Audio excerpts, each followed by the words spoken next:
Junk food ज्यादा खाएंगे तो क्या होगा?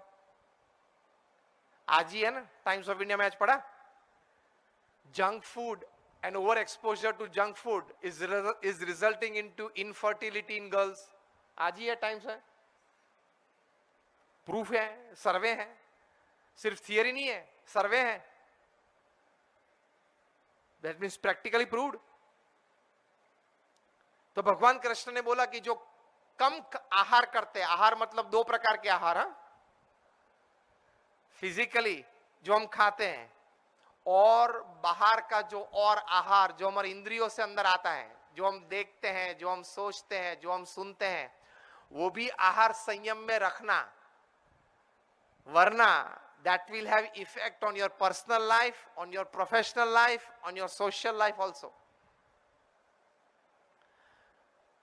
टीवी सीरियल में से अगर एक्स्ट्रा मैरिटल रिलेशनशिप की तरीके सीख लिए और एक आध बार अप्लाई हो गया तो मर जाओगे। और कायदे आएंगे, पश्चिम में तो है, if you start a relationship with your working colleague, you have to report to the management, and if you don't report to the management and your emails and messages and WhatsApp are caught, you are fired. हुआ भी, iGate के CEO Fanish Murthy, he was a person who could turn around any sick IT company into a multi-million-dollar profit-making company within a couple of years. किया, 3-4 बार किया, iGate में लाए उनको, 2 साल में वो सिक कंपनी थी, डेट रिटर्न कंपनी थी, उसमें से उसको उस कंपनी को $400 मिलियन की कंपनी बना दी। He had that knack of turning around any IT company. एक रिलेशनशिप वर्किंग कलीग के साथ हुआ, बाहर आया, he was thrown out of the company, not given his bonuses, compensation, commissions, सब गए और अमेरिका छोड़ के भारत आना पड़ा, as reported in the newspapers and the court proceedings. तो जो आहार हम करते हैं, फिजिकल आहार की तो ठीक, जंक फूड की बात की, लेकिन दूसरी इंद्रियों से जो आहार करते हैं वो भी संयम में रखना बहुत जरूरी है, वरना योग सिद्ध नहीं होगा, हर एक क्रिया कला नहीं बनेगी, योग कर्मसु कौशलम सिद्ध नहीं होगा। तो ये भी बहुत जरूरी है। तो ये सब बातें हमारे शास्त्रों में हैं। For example when it comes to personal life, current crisis personal life में भी आती है, from misbehaviours to divorces, from home breaks to relationships. आप रामायण और महाभारत पढ़ लो, आपके जीवन में एक भी प्रसंग ऐसा नहीं बनेगा जो रामायण महाभारत में नहीं बना है। आई चैलेंज, आपके जीवन में जो भी प्रसंग बन रहे हैं ना, अब forget the office, I am going to home, because you should be taught that morning 9 a.m. don't carry your home in your hearts at your office, and at 6 p.m. don't carry your office in your heads back home.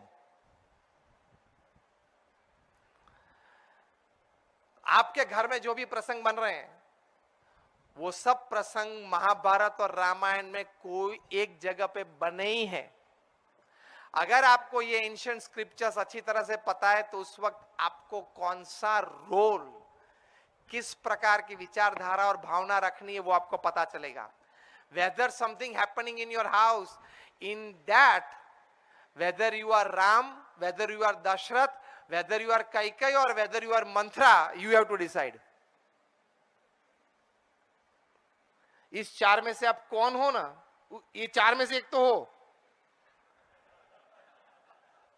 आपके घर में जो भी प्रसंग बन रहे हैं तो इस 4 में से एक तो आप हो, डेफिनेटली हो। तो उसमें आपके जो परिवर्तन लाना है, जो बदलाव लाना है, वो ये ग्रंथ सुने होते हैं तो पता चलता है।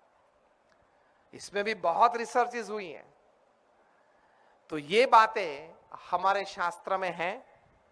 अच्छी तरह से आप पढ़ो और समझो, आपके प्रश्न के समाधान मिलेंगे। जीवन में कोई भी प्रकार का प्रश्न आया तो उस प्रश्न में अच्छे विचार से टिक रहने का बल मिलेगा, ये हकीकत है। तो again, just in a gist, योग कर्मसु कौशलम, every act should be an art, कला। Karmashu Yoga Kaushalam, the center point of your all activity should be doing according to the ethics prescribed by God, for pleasing God and accepting his final result. Third is karmanyevadhikaraste ma phaleshu kadachana. Your job is to perform the duty. Results he will decide. Accept the results. क्योंकि हम सबको पता है कि sometimes putting all our energies into the project, it fails partially or fully. And sometimes with lesser energies and lesser resources, we have still succeeded. मतलब somebody else is deciding the result. वो तो clear है, technically logically prove हो सकता है. तो ये है कर्मण्येवाधिकारस्ते मा फलेषु कदाचन. इसका एक अर्थ छोटा, चलो ये 1-2 मिनट में कह दूं आपको. इस श्लोक का एक अर्थ ये भी है कि जो आपको अंतिम फल जो मिल रहा है, you are not only authority to enjoy the final fruit.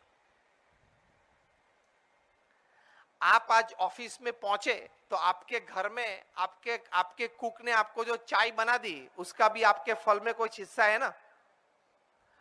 तो then you should give back to the society, जिसको आज अच्छी तरह से CSRs करते हैं, कॉर्पोरेट सोशल रिस्पॉन्सिबिलिटीज. तो वो करना ही चाहिए, क्योंकि we are here today, you are sitting here at the end of the evening at 5:30. Many people knowingly or unknowingly, and you also knowingly or unknowingly, they have played some or a major role in making you sit here today. Yes or no? आपने जो आज कपड़े पहने, वो कपड़े धोबी ने धोए और आयरन किए, उसका भी आज थोड़ा सा हिस्सा आपके ये नॉलेज गेनिंग है. Do you believe in this? Yes. तो महाफलेषु कदाचन का एक अर्थ ये भी है कि जो भी फल आपको मिले, वो फल में से थोड़ा थोड़ा फल आप समाज को बांटो, क्योंकि there this knowingly or unknowingly people have helped you, not necessarily identifying the same people, but that phylum of people, that class of people. So that is a small answer, because that prosperity will be overall the prosperity of